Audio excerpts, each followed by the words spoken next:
There's a rule they don't teach you in school, a rule your parents warned you against, a rule society calls bitter, cruel, even toxic, but kings whispered it to their sons. Generals carved it into their minds. Survivors carried it like a blade hidden beneath silk. Never forgive, never forget, not because you're petty, not because you're vengeful, but because the world operates on patterns, and those who ignore patterns become victims of them. Forgiveness sounds noble. Forgetting sounds peaceful, but both can be fatal, because the person who wronged you once didn't do it by accident. They did it because something inside them, their values, their character, their calculation, permitted it. And that something? It doesn't vanish because you're kind. It doesn't disappear because time passed. It waits. This is the lesson Machiavelli understood that most people refuse to accept. Not because it's wrong, but because it's uncomfortable. Because it strips away the fantasy that people change when you give them another chance. Because it reveals something about human nature we'd rather not see.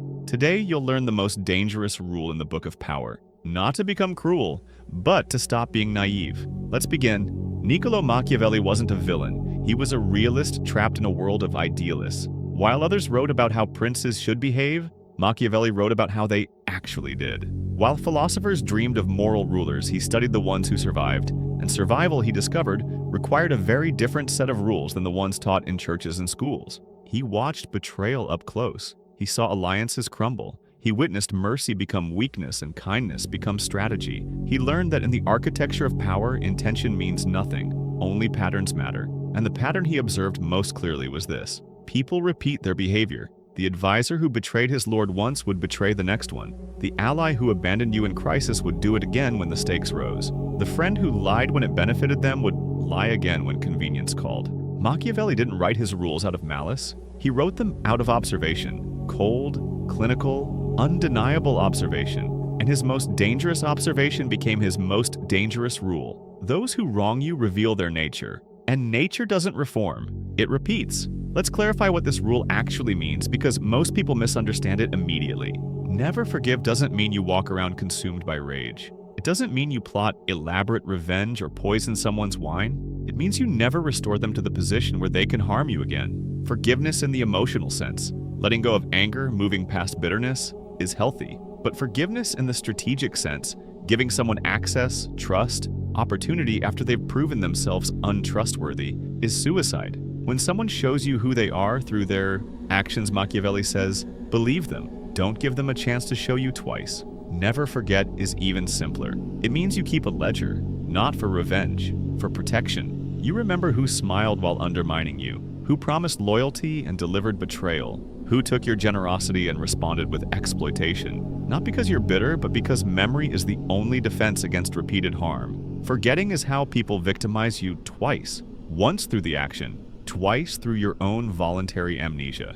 Society tells you to forgive and forget because society benefits from people who don't protect themselves. Forgiving workers don't demand justice. Forgiving partners don't establish boundaries. Forgiving subjects don't threaten power.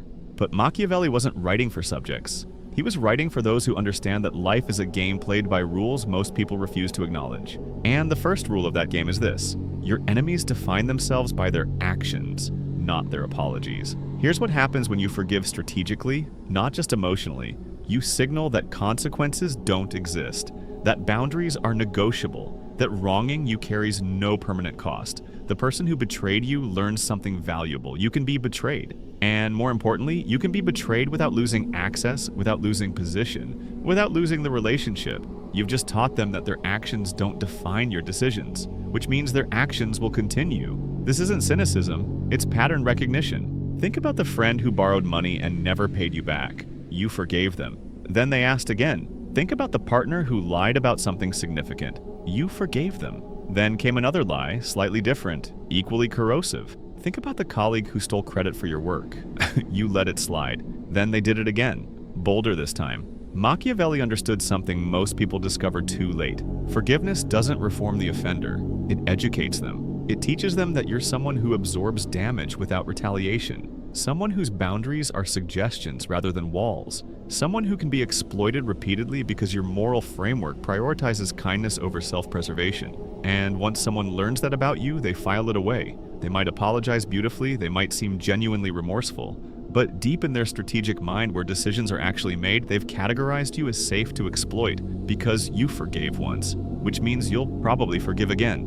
Memory is a weapon. Forgetting is disarmament. When you forget who wronged you, you erase the data that keeps you safe. You delete the pattern recognition that prevents repeated harm. You volunteer for the same lesson twice. Machiavelli knew that human nature operates on consistency, not transformation. The liar doesn't wake up one morning and become honest. The betrayer doesn't suddenly discover loyalty. The manipulator doesn't abandon manipulation because time passed or because you were kind. They simply wait for you to forget, and when you do, they strike again. Same method, same exploitation, same lack of remorse. The only difference is that this time, you are the one who failed to learn. Forgetting isn't peace. It's vulnerability disguised as enlightenment. The powerful never forget. Kings maintained records of every slight, every betrayal, every broken oath. Not because they were petty, but because those records were survival tools. A map of who could be trusted, who needed watching, who needed removing. You don't need a literal ledger, but you need memory. Clear, cold, accurate memory. Who smiled to your face and spoke poison behind your back. Who took your help and returned nothing. Who asked for loyalty and delivered betrayal. Who made promises they had no intention of keeping. These aren't grudges, they're facts. And facts are the foundation of strategy. When you forget these facts, you walk blindfolded through a room full of knives. Statistically, you'll be cut, repeatedly. Here's the uncomfortable truth about human behavior. People don't betray you because of circumstances, they betray you because of character.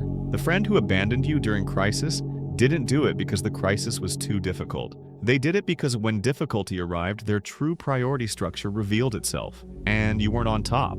The partner who cheated didn't do it because they were tempted beyond reason. They did it because their internal permission structure allowed it, which means that the structure still exists, waiting for the next permission moment. The colleague who stole credit didn't do it because they were desperate. They did it because their moral framework permits stepping on others to advance. That framework remains operational. This is the psychology Machiavelli understood. Actions reveal values, and values are stable. People can modify their behavior temporarily. Under pressure, observation, or consequence, they can perform different actions. But the underlying value system, the one that determines what they permit themselves to do when opportunity and anonymity align, that system is remarkably consistent, which is why betrayal repeats. Not because people are evil, but because people are themselves. And whoever they are in the critical moment, when choosing between their interest and yours, between honesty and advantage, between loyalty and opportunity, that's who they'll be in the next critical moment. You can't love someone into changing their value system.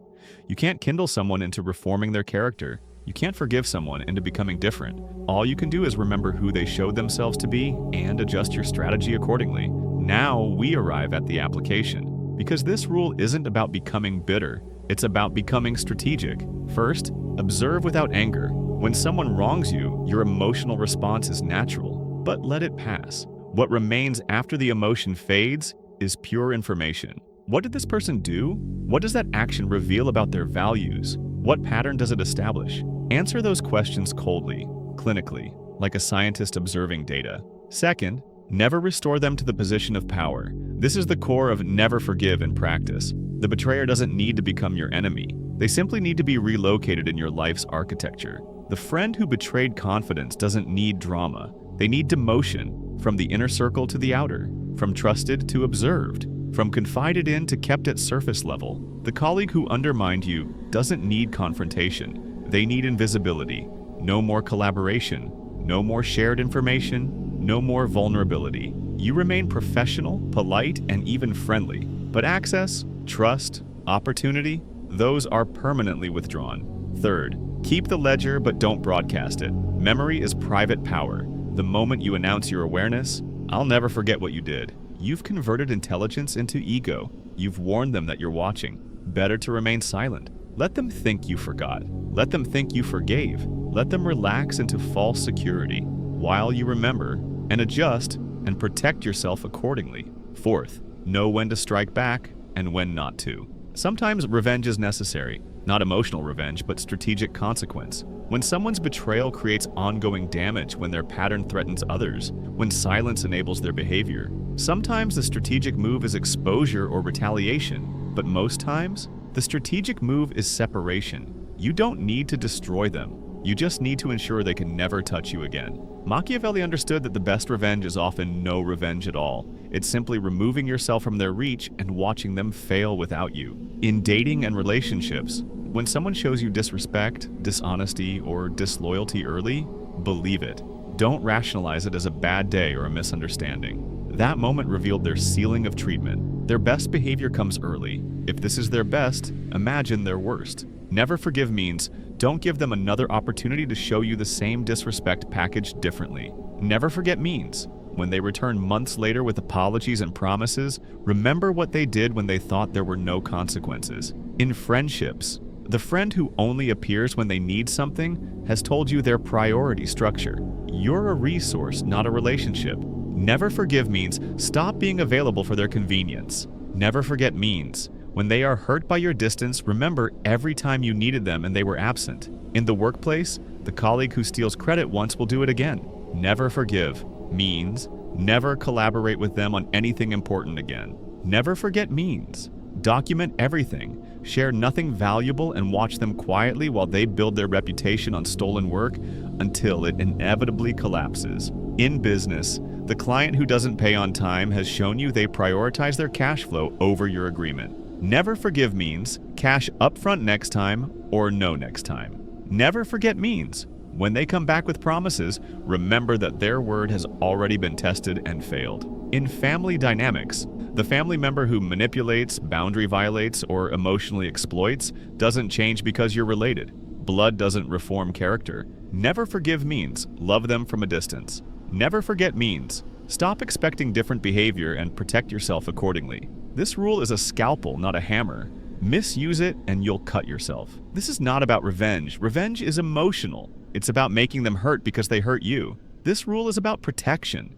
It's about ensuring they can't hurt you again. One is reactive, the other is preventative. This is not about becoming paranoid. Not everyone is an enemy. Not every mistake is betrayal. Not every misstep is malicious. You need discernment. The rule applies to patterns, not isolated incidents. This is not about cruelty. You don't need to destroy people who wrong you. You just need to remember what they're capable of and adjust your expectations accordingly. You can be kind, polite, even generous, while remaining strategically distant. This is not about refusing to grow. Sometimes you're the problem. Sometimes you misread situations. Sometimes your boundaries were unclear. The rule requires honesty about your own role in dynamics. It's about observing others clearly and observing yourself clearly.